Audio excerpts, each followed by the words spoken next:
नमस्कार दोस्तों, आज मैं आपको करवा चौथ व्रत की एक अद्भुत और पावन कथा सुनाने जा रही हूँ। प्राचीन काल में एक वीरवती नामक सुंदर और धर्मनिष्ठ कन्या थी। वीरवती 7 भाइयों की एकमात्र बहन थी और उसके भाई उससे अत्यधिक प्रेम करते थे। वीरवती का विवाह एक सम्मानित और धनी परिवार में हुआ। शादी के बाद उसने पहली बार करवा चौथ का व्रत रखा।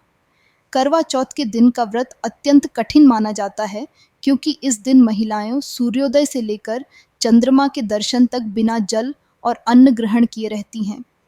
यह व्रत पति की लंबी उम्र और सुखद दाम्पत्य जीवन के लिए किया जाता है। वीरवती ने भी व्रत रखा, लेकिन वह शारीरिक रूप से कमजोर होने के कारण दिन भर भूखी प्यासी रहने से उसकी हालत बिगड़ने लगी। वीरवती के सातों भाई अपनी बहन से बहुत प्रेम करते थे और उसे इस कठिनाई में देखकर वे बेचैन हो उठे।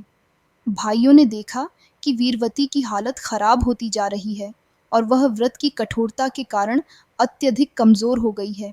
वे अपनी बहन की यह स्थिति सहन नहीं कर सके और उसे व्रत तुड़वाने का उपाय सोचने लगे।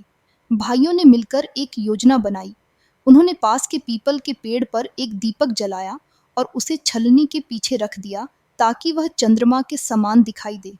इसके बाद उन्होंने वीरवती से कहा, चंद्रमा निकल चुका है, अब तुम व्रत खोल सकती हो। वीरवती को भाइयों की बात पर संदेह नहीं हुआ। उसने यह सोचते हुए कि सच में चंद्रमा निकल आया है, उस दीपक को चंद्रमा मानकर उसका दर्शन किया। उसने छलनी में से चंद्रमा को देखा, जल अर्पित किया और फिर व्रत खोलने के लिए अन्न और जल ग्रहण कर लिया। जैसे ही वीरवती ने अन्न और जल लिया, उसी क्षण उसे एक दुखद समाचार मिला। उसके पति का निधन हो गया था। यह सुनते ही वीरवती का हृदय टूट गया और वह गहरे शोक में डूब गई। उसने सोचा कि उसका व्रत पूरा नहीं हो पाया और इसी कारण उसके पति की मृत्यु हो गई है। वीरवती अत्यधिक दुखी होकर अपने पति को वापस पाने के लिए भगवान से प्रार्थना करने लगी। उसकी गहन प्रार्थना और सच्ची भक्ति से प्रसन्न होकर देवी पार्वती उसके सामने प्रकट हुईं। देवी माँ ने वीरवती को बताया कि उसके भाइयों ने छल से उसका व्रत तुड़वा दिया था, इसलिए उसका व्रत अधूरा रह गया और यही कारण था कि उसके पति की मृत्यु हो गई। देवी माँ ने वीरवती को सांत्वना दी और उसे बताया कि अगर वह अगले वर्ष पूरे श्रद्धा और विधि विधान के साथ करवा चौथ का व्रत करेगी तो उसका पति फिर से जीवित हो जाएगा। वीरवती ने देवी माँ की बातों को ध्यान से सुना और पूरे विश्वास के साथ अगले वर्ष फिर से करवा चौथ का व्रत करने का संकल्प लिया।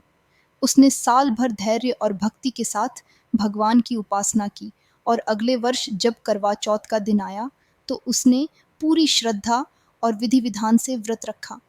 इस बार उसने पूरे दिन बिना अन्न जल ग्रहण किए व्रत किया और संध्या समय चंद्रमा के उदय होने का इंतजार करने लगी। जब चंद्रमा उदित हुआ तो उसने पूरे विधि से चंद्रमा का दर्शन किया और अपने पति की लंबी आयु के लिए प्रार्थना की। इस बार वीरवती का व्रत पूरी तरह से संपन्न हुआ और उसकी भक्ति, समर्पण और निष्ठा से प्रसन्न होकर देवी पार्वती ने उसे आशीर्वाद दिया। उनके आशीर्वाद से वीरवती का पति फिर से जीवित हो गया और वह दोनों फिर से सुखपूर्वक जीवन बिताने लगे। वीरवती ने अपनी गहन श्रद्धा और निष्ठा से अपने पति का जीवन वापस पाया। तभी से करवा चौथ का व्रत विवाहित स्त्रियों के लिए अत्यधिक महत्वपूर्ण हो गया और इसे पूरे विधि विधान और श्रद्धा के साथ मनाया जाता है। यह व्रत न केवल पति की लंबी उम्र के लिए किया जाता है, बल्कि पति पत्नी के बीच के प्रेम और अटूट संबंध का प्रतीक भी माना जाता है।